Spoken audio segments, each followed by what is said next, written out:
So here we are. We are starting now on the item 3.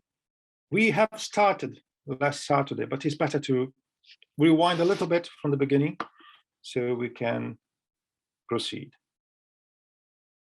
Item 3.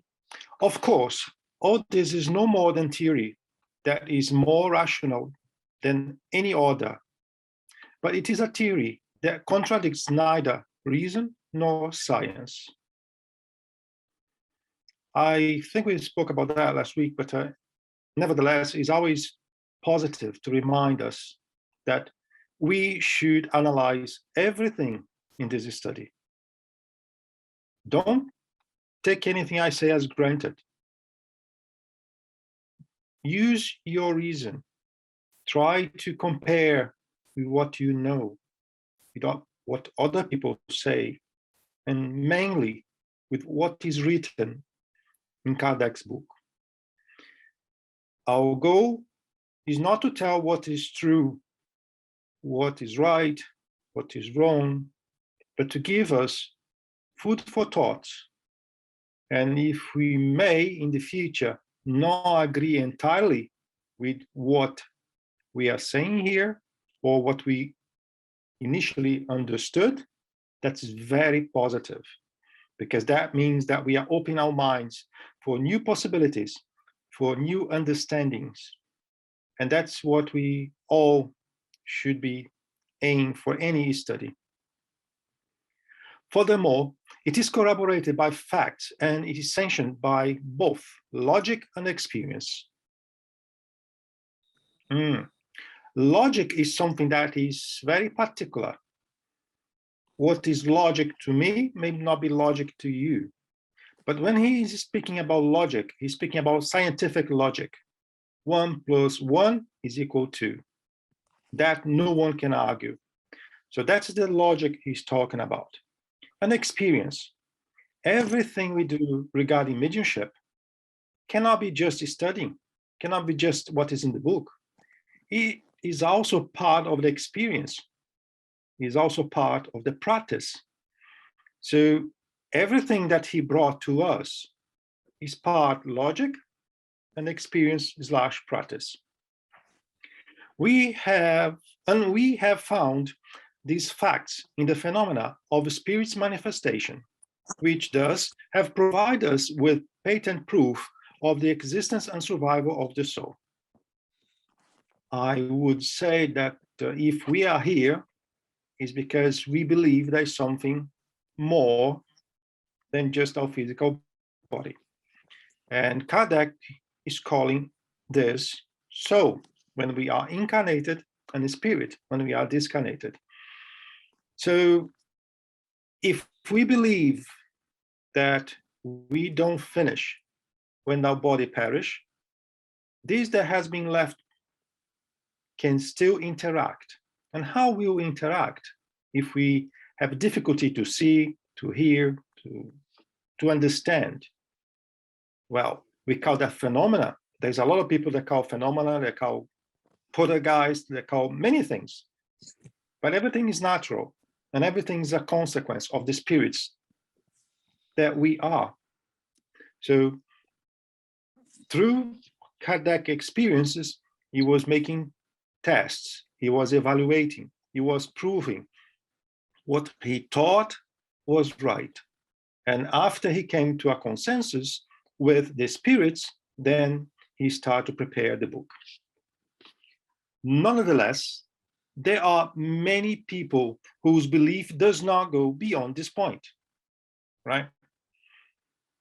And I think I may well say that many Spiritists stop there. Many Spiritists like to read a spirit book, like to watch a lecture, for example, but that's it. We have a hand raised already. Hi, Christine. How are you doing? You all right? Hi, thanks. Yeah, I'm all right.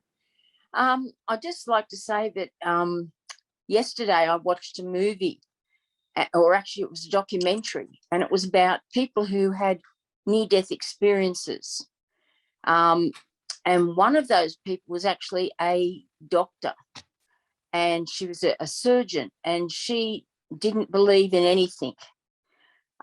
She just believed in what she knew, what she saw in front of her. She watched people pass away, and she never really thought about what happened when people passed away, if they went anywhere. But in actual fact, she had an experience where she went on a holiday and she passed away, and she was revived. And it was in that time when she passed away that she had some experiences which Kardec talks about. And she's a firm believer now in all that Kardec talks about. And she's helping others who have had similar experiences. So I think it's interesting that, because part of the research they were talking about in this documentary didn't start till about 1990, whereas Kardec was 1855, was it? Or the 1850s? Round about then. Yeah. So it's interesting. It's interesting. Many of us, Christine, we only believe in something we can touch and something more tangible, even if we cannot touch, but something that is more tangible. And there's a difference between believe and to know. I used to say quite often that I do not believe in spirits. I do not believe in mediumship, because I know it's part of my life. It's part of what I can deal with. I can talk to them. I can see the results of their existence with us. I can see the results of what they tell us to do. So there's a difference between believe and to know. And then I think I'm already moved from believe to know. But there's a lot of people that even when they are exposed to undeniable facts, they will not believe. That's why I said on the first encounter we had here that I'm not here to convince anyone, because we can only convince people that want to be convinced. Otherwise, we are just wasting time and energy. And after a lot of experiences we all can have, if you don't want to believe, so be it. That's what you are. So, but that's why I said we are not here to convince anyone. But through reasoning and through experience and logic, as Kardec said, we may change our point of view. And that's already a positive thing. Hi, Munir. You want to talk? Yeah. Yes, yeah. I just want to add to what Christine said, that there is a video on YouTube. It's an interview with a German medical doctor. And he wasn't a religious person. He didn't believe in anything, not that he denied it. He couldn't find a reason to believe in survival and so on. But then he found himself in a very peculiar situation, and he applied scientific method. And he ended up with the conclusion of survival, existence. Just to tell in a couple of words, his daughter's schoolmate, she died, and he didn't know the girl very well, but he was so affected by that he couldn't explain why. So in the end, he started to study, and he ended up with the conclusion that the girl survived.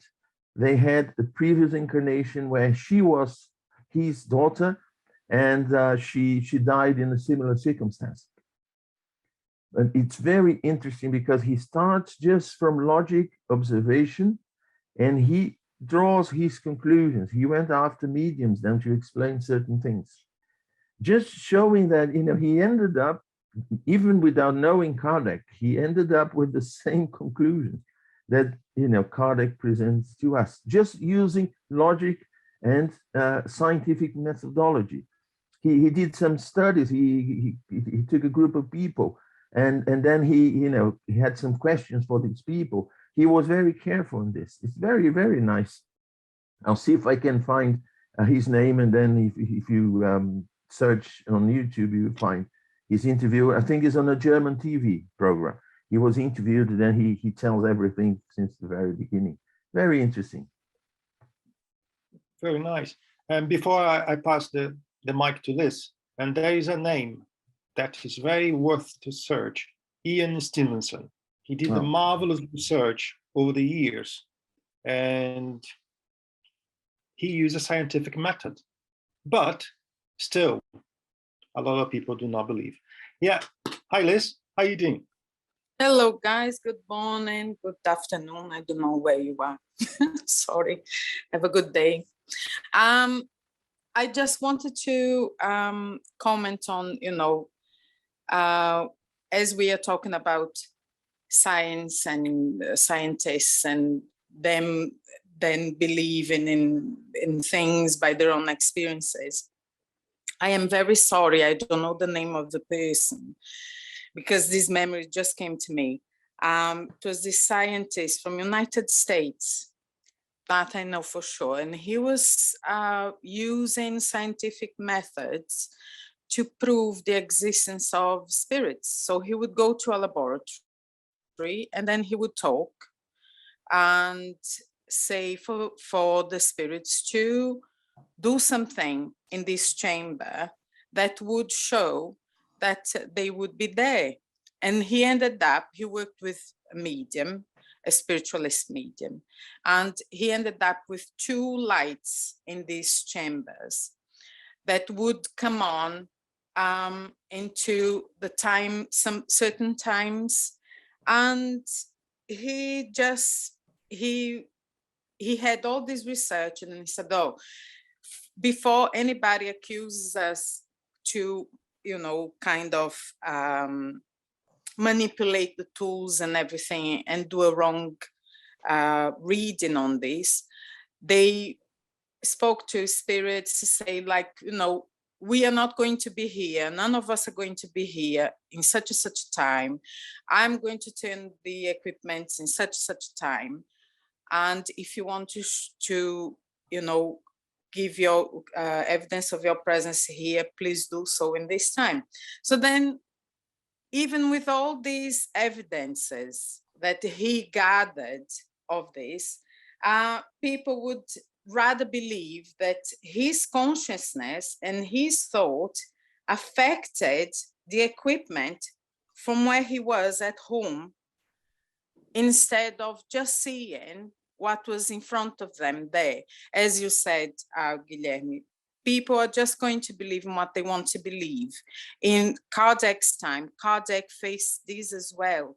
They just didn't want to see what was there in front of them, and yet they'd rather make other explanations that, to be honest with you, have no sense at all, makes no sense at all, just to justify their beliefs that nothing really exists. We are all this body, and etc. and etc.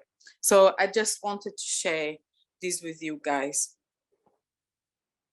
Lovely, very nice. Hi, Ebony. Good morning.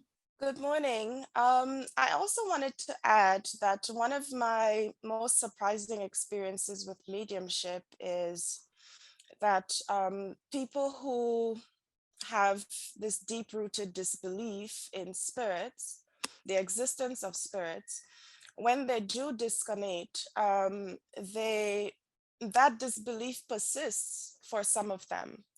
And it is one of the reasons why it is so difficult to assist them. They deny their very existence, even though at times they're communicating, and it adds to the confusion. At least that has been my experience. We see that quite often in the mediumship meeting, right? Remember that when we pass away, we remain the same we are, without love, without hate, without belief. So there's no magic wand that promotes changes just because we left our body. That's why so many of them still do not believe.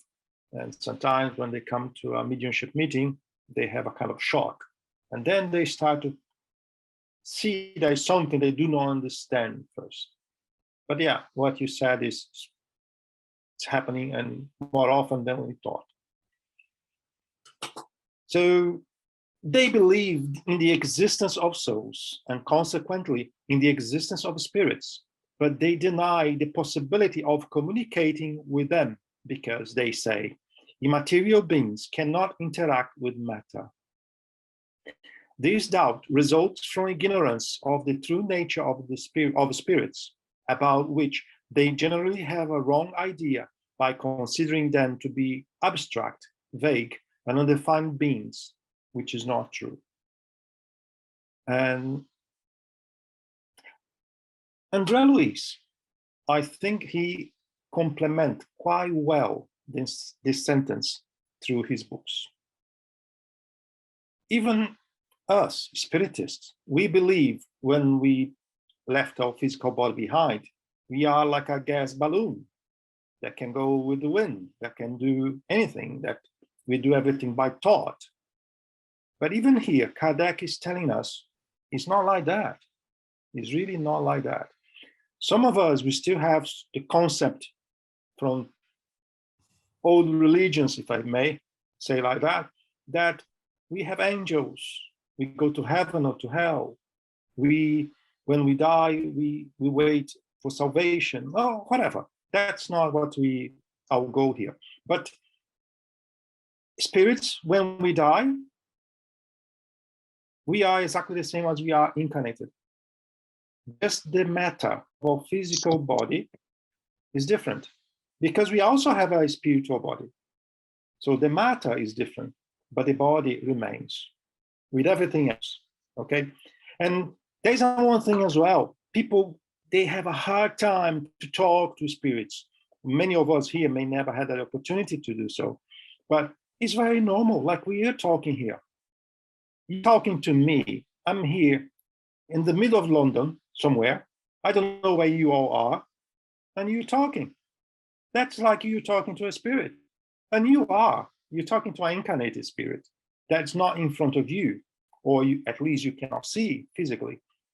So it's very normal, it's very common, and there's no reason to be afraid. We must understand all the mechanism of the phenomena, so then we can make that a pleasant opportunity.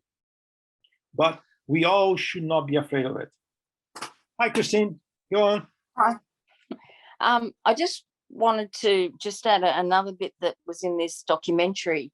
They were talking about consciousness, and it was a scientific-based approach, and they said consciousness is not solely dependent on the brain after we die. The consciousness continues after, and they communicate with the living through mediumship. The medium world is where both this world and spiritual world are united. So I found that interesting because in that statement alone, and from watching the Kardec movie, it seems to be an updated version of what Kardec was saying many years ago. Many years ago. Yeah, you're right to say that. And as we move along, more and more scientific approval or acceptance will happen.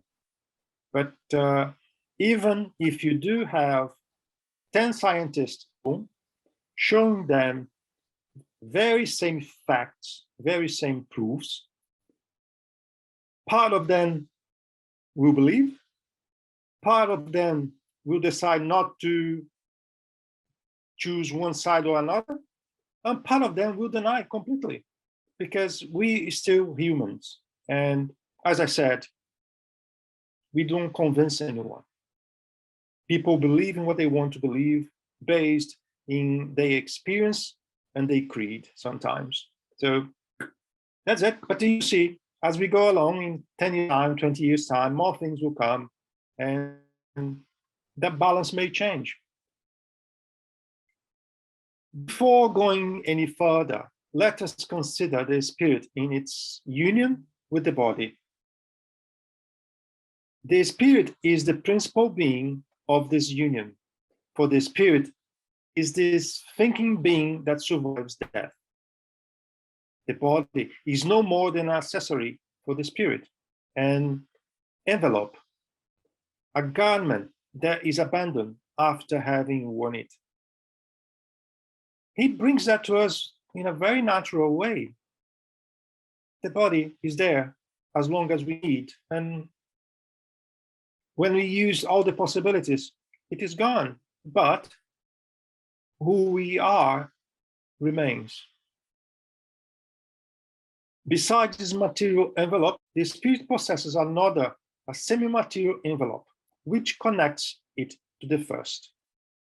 So he is the first opportunity he is mentioning in this book that there is something, right? There is something that allows us to connect our spirit to our physical body. And that remains after the physical body is not there anymore, right? That's what we call perispirit, right?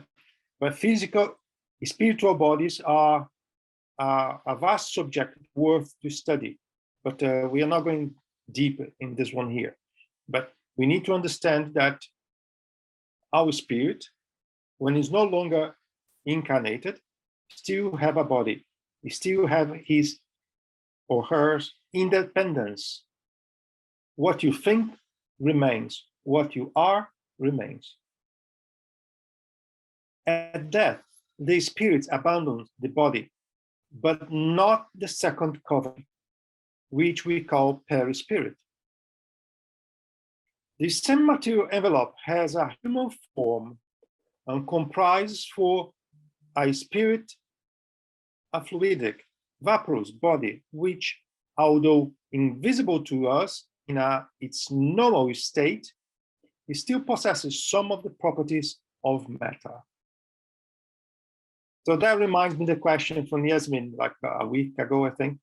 Kardec is telling that, yeah, we still have a body, invisible to us in its normal state, so in some conditions are visible, and it possesses some of the properties of the matter, right? So he brings to us a brief explanation of what a perispirit is. And it's important to everyone that studies mediumship to understand a bit what this spirituality is, because mediumship happens between the perispirit of the discarnated to the perispirit of the incarnated.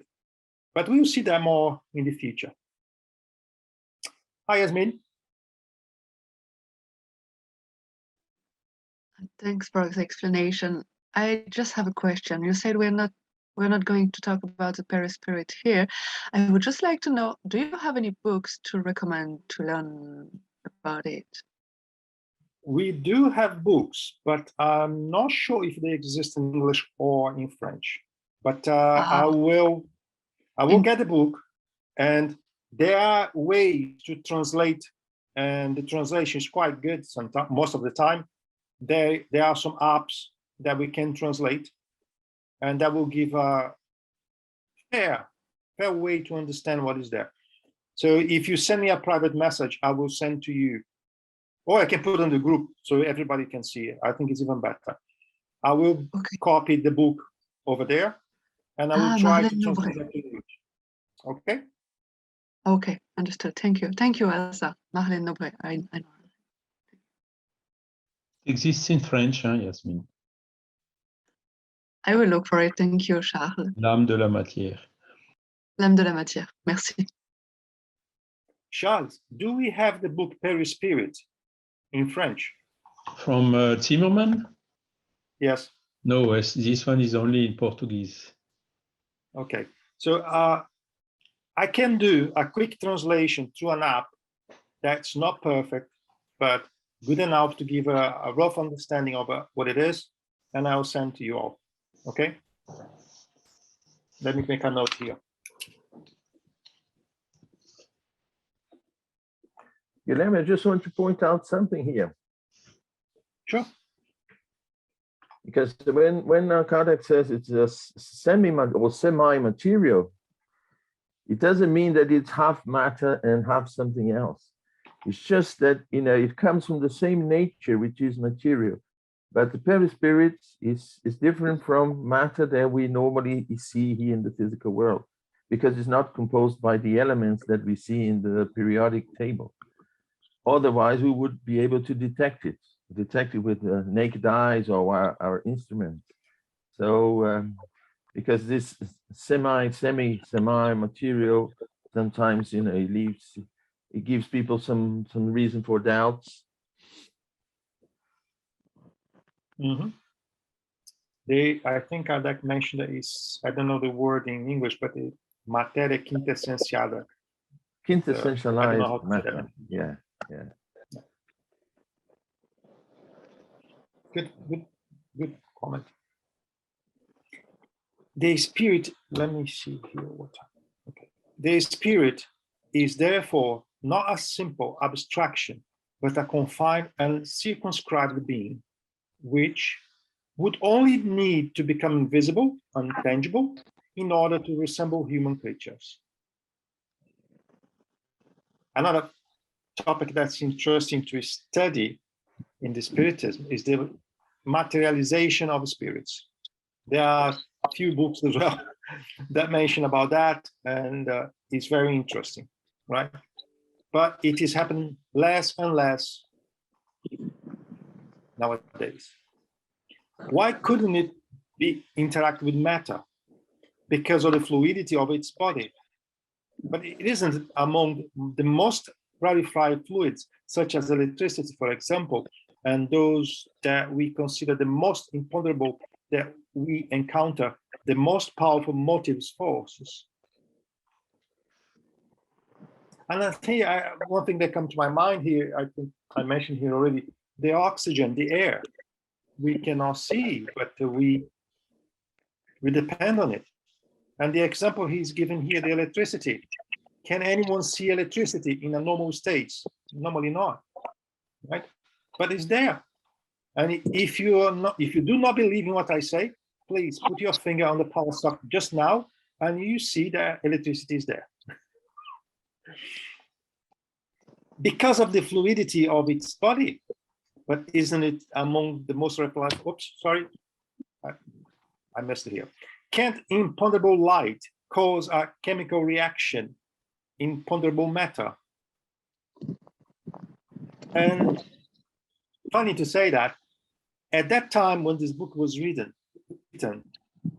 there was no laser beams. What is a laser beam nowadays? It's like interacting with matter. With a laser beam, you can even cut through very hard material nowadays. So at that particular time, he could not even think about that. But now we have a primary example, right? How light can react with matter. We do not yet understand the inner nature of the perispirit, but we might imagine it as being comprised of electrical substance or some other kind of matter, just as subtle. Then why couldn't it have the same properties as electricity when directed by the will? One thought that came to my mind here is that in the Spiritist world, we all believe that the physical body is the reflection of the spiritual body. We all clap our hands when we hear that. But when we say that the spiritual body also have organs, fluids, and everything else, a lot of people don't like it on the Spiritist movement. Why is that? How would it be possible to one be the reflex of the other if on the spiritual world, I don't have a heart, I don't have a kidney, I don't have lungs? How would that be possible? So we have a contradiction here. Yes? I guess I was just going to say, because we can't see the spiritual being. Is that an answer, do you think? I'm not following your question, your sentence. Can you say that again? Where you said the physical body is a reflection of the spiritual body, but some people can't relate to that or understand that. could that be because the spiritual body is something that's generally, or not generally, is unseen? Is Yeah. nobody can see it It except, is. yeah. It is. God is a contradiction. Like I was about to say, is a contradiction. Because if I believe one is reflect of the two, means that everything I see in one, I have in two. So there's one contradiction that I don't understand why people have that problem, that difficulty. And I don't see the name, but I see a hand raised. If you want to talk, please go on. No, Sorry, I didn't lower my hand. Oh, sorry. no, is it because is that anything to do with the mind? Because like ions and everything you have, I don't know if you understood what you said, but comes from the perispirit into your body first. Is that what you're saying? That is part of that in what you're saying. Okay? A lot of people in the Spiritism believe everything is a result of the mind. We think it exists. We can create everything by thought, right? But I have a different understanding based on Kardec's and André Louis' teachings, right? If you want to understand what a perispirit is, look to yourself in the mirror. You have eyes, you have eyebrows, you have hair. If you put your hand in your chest, you feel your heart beating. You feel your lung filling with air. You feel pain. You have fluids that we call blood. In the spiritual world, the perispirit has exactly the same characteristics. But when I say that, many people don't accept, because we prefer to believe that as spirits, we don't have to work. We can do everything by thought. We can move from A to B without any effort. Perhaps a very high hierarchy spirit that is not on earth may do it. But the spirit is realm around us on earth is more close to us than we think. And that is written in that sentence here of Kardec. If you want to explode what he said, that is very well explained in André Louis' books and many other books we have back in Brazil. But it's down to people. Again, if you want to believe that you just a gas balloon that can do everything by thought, you may be surprised when you move on. When you arrive on the other side, you may be surprised, right? Okay, thank you.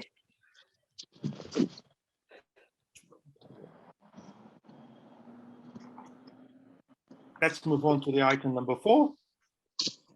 The existence of the soul of God and of God. The former deriving from the later, comprising the foundations of the entire edifice of Spiritism. Well, if the spirits exist, it has been created. Has been created by whom? By what? So when we don't believe in spirits, it's kind of, we do not believe in God. So let's see what Kardec has to say to us. But before we can set forth any Spiritism argument, we must be sure that whomever we are discussing the matter with also accepts its foundation. One thing that is quite interesting that he's saying here is that why we in different words, of course, why we want to talk about it with people that do not believe, that do not even understand the foundations of what we preach, for example. My understanding, my take is don't lose your energy somewhere you will not gain from it, right? If people really do not understand, do not even bother to understand the basis of what you believe, despite, regardless if they believe or not, I don't think it's a practical exercise. If we receive a negative response to the question, do you believe in God? Do you believe you have a soul? Do you believe that soul survives after death? Or if we receive the simple answer, I don't know, I would like to believe it, but I'm just not sure, which most of the time is the same as a timid denial disguised under a less categorical answer, so that it does not abruptly shock what he or she regards as respectable prejudices. It would be useless to proceed. Do you agree, Kardec? What do you think, Munir? Do you agree what he's saying? Yes, absolutely. Yeah. Yeah. Because And yeah, yeah, I mean, you can't just believe from one point onward without believing in the foundation. That's how I see it. mm-hmm. Yeah. And Charles, how do you see that nowadays? It absolutely is. I mean, yes, can you hear me? Yeah, yeah. Okay.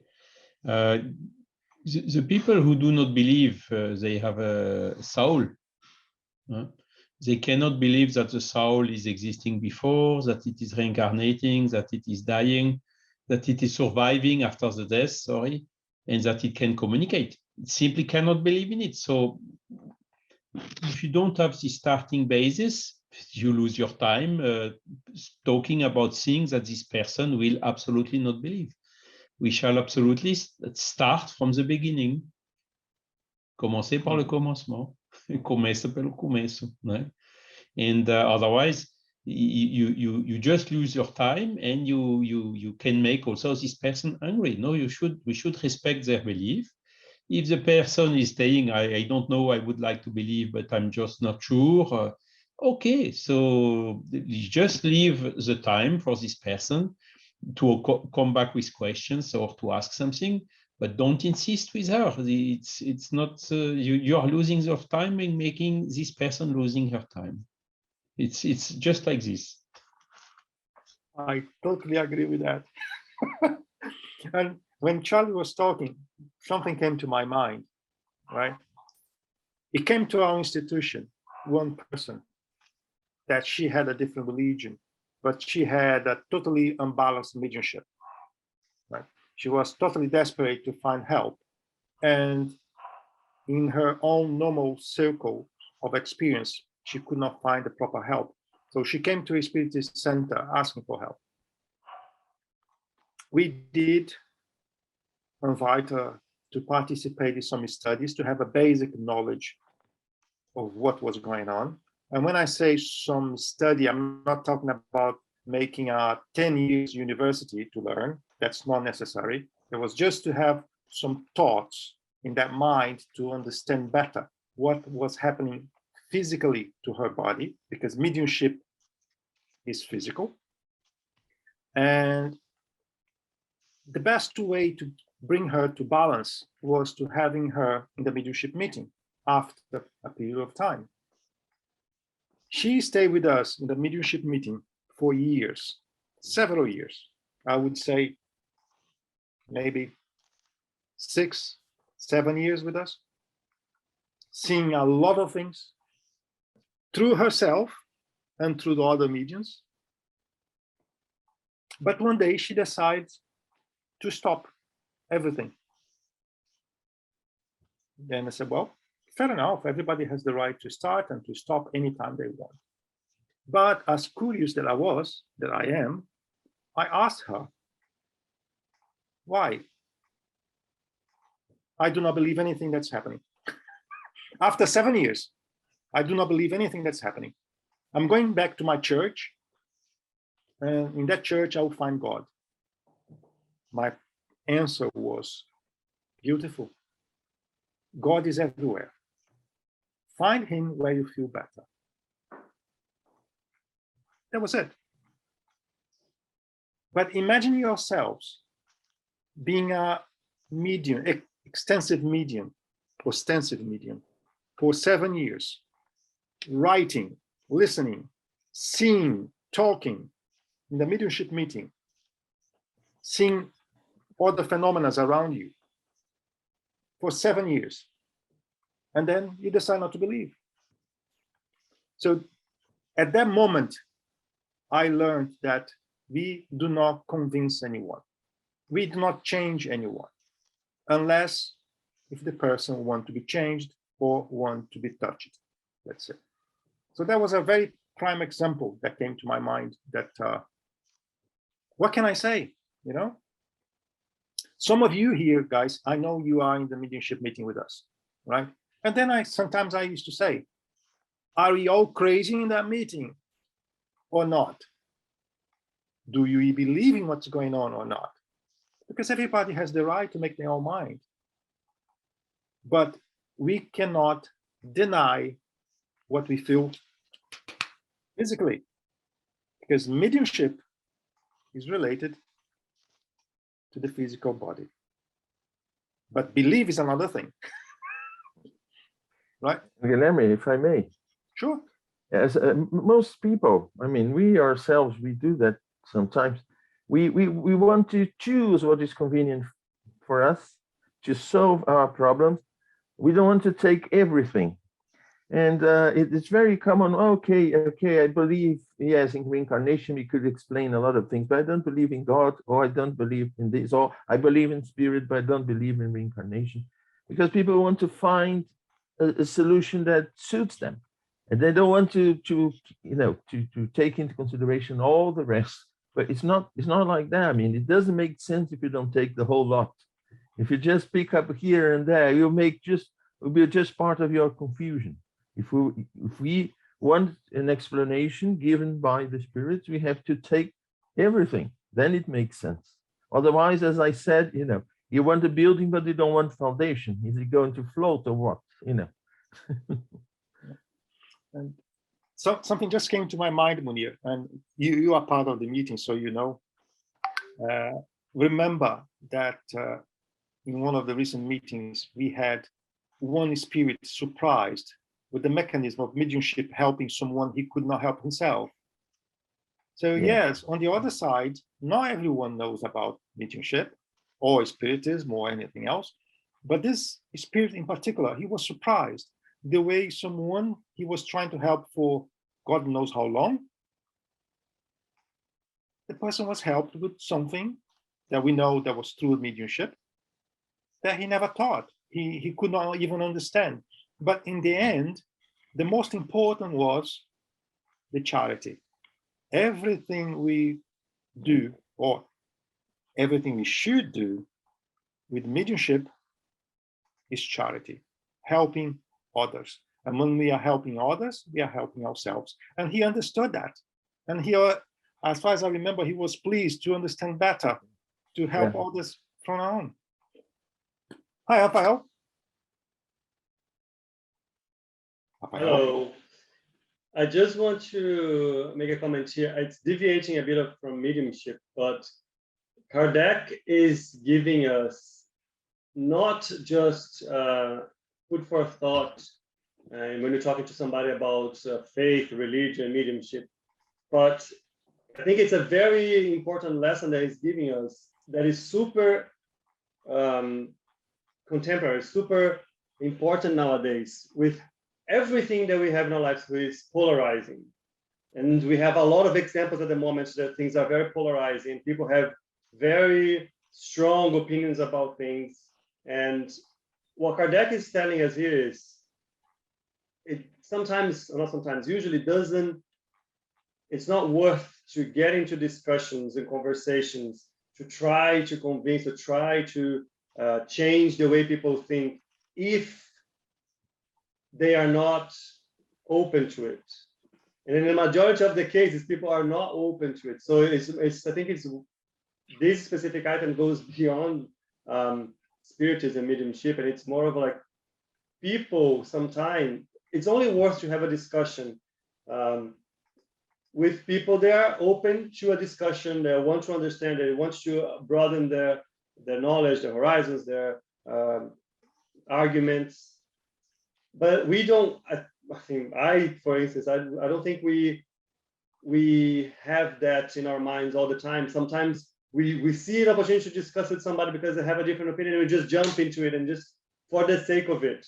And what Kardec is saying is, look, people have different thoughts, beliefs, the beliefs of the basics. If the beliefs of the basics are different, then it's not a job to try to convince them anything else.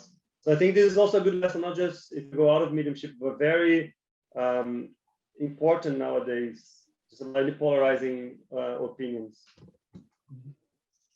I totally agree with you, Rafael. And I think it's very important what you said, because we remain human beings, incarnated or not, and we all have much alike, same characteristics. And one thing came to my mind when Rafael was saying about this is not mediumship. We relate it only to mediumship, right? Kardec wrote the Medium's book, not only to the Spiritists.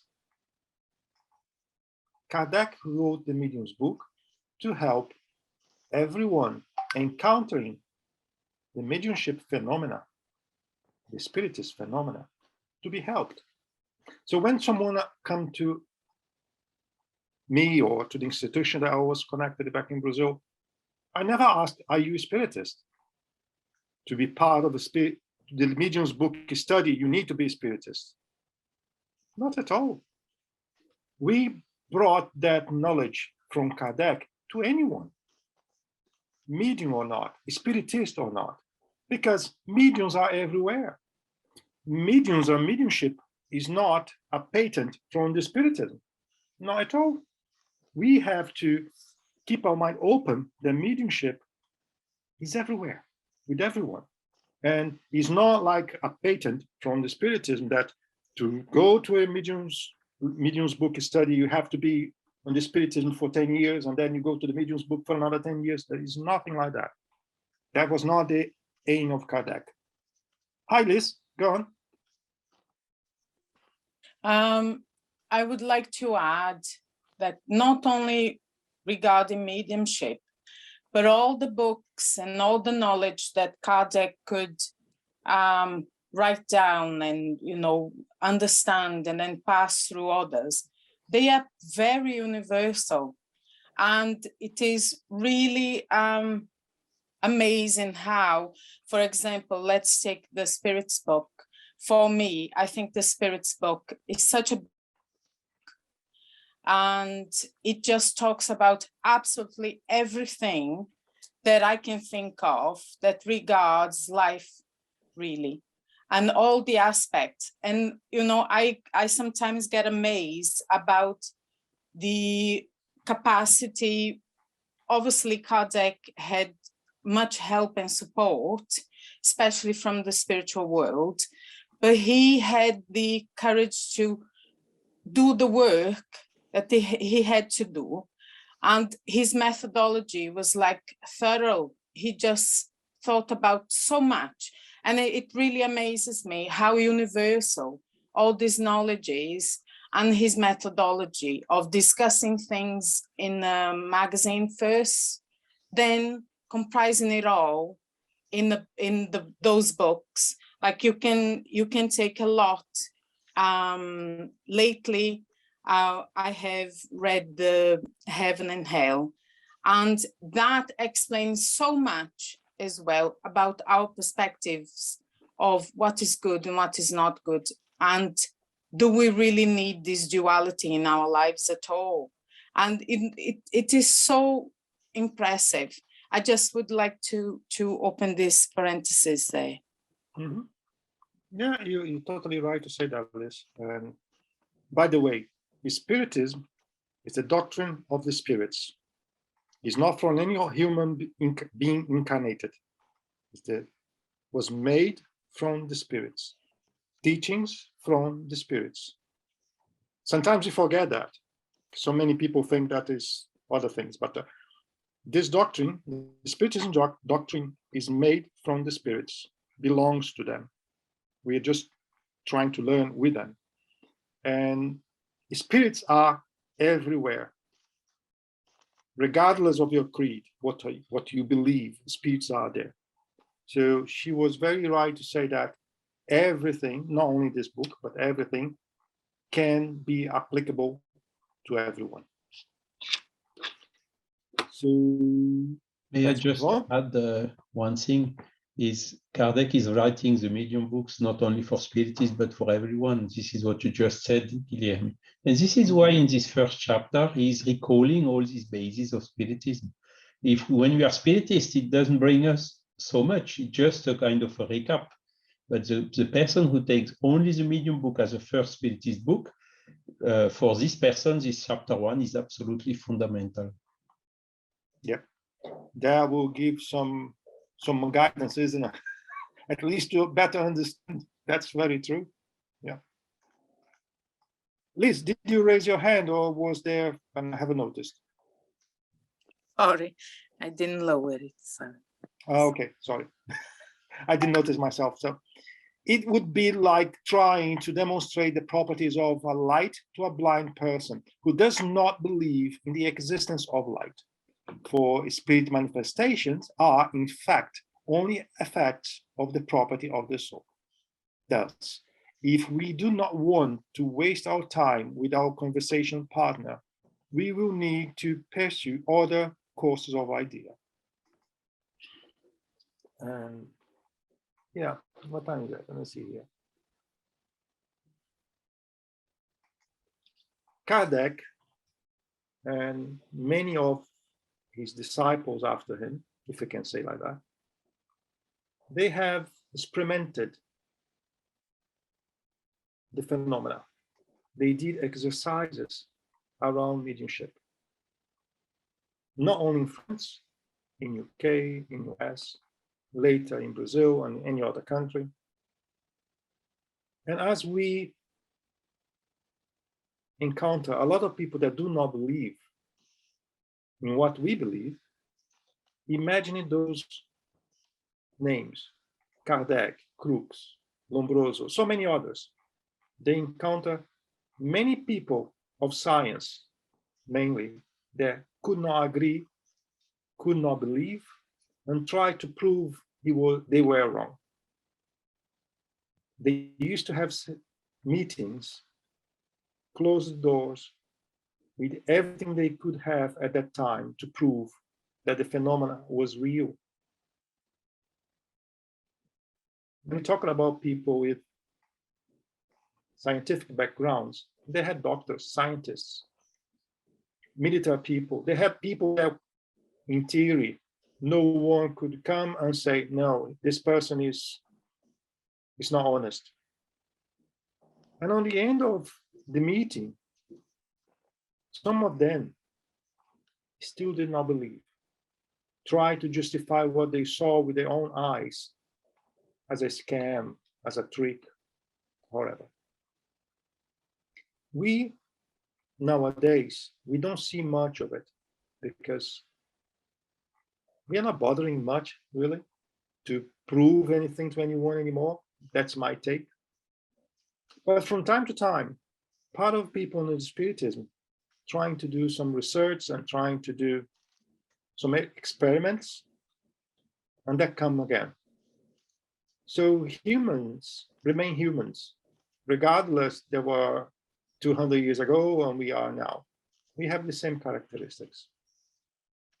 So my suggestion to us that are in this study is to, go on, Daniel.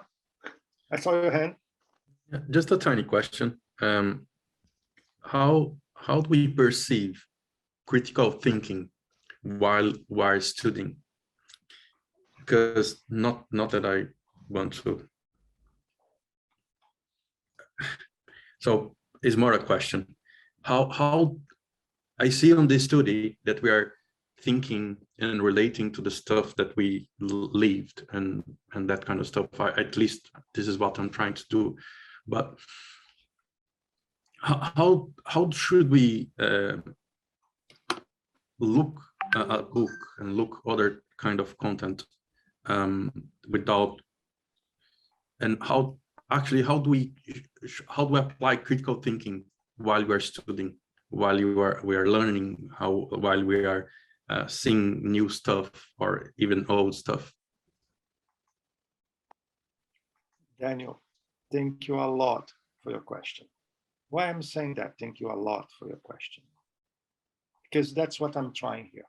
We are trying here. We want you all to exercise that critical thinking. One of the first things I said, we are not here trying to convince you, and we may not be right. But I want you to think, to study, to exercise your own possibilities, to analyze facts. If we all here analyze facts, some may not have access to all of what we can, but on the end of the day, you come to your own conclusions. And that's what I want. And especially in the beginning, I don't want to tell you guys, this is this is not this, this is right, this is wrong.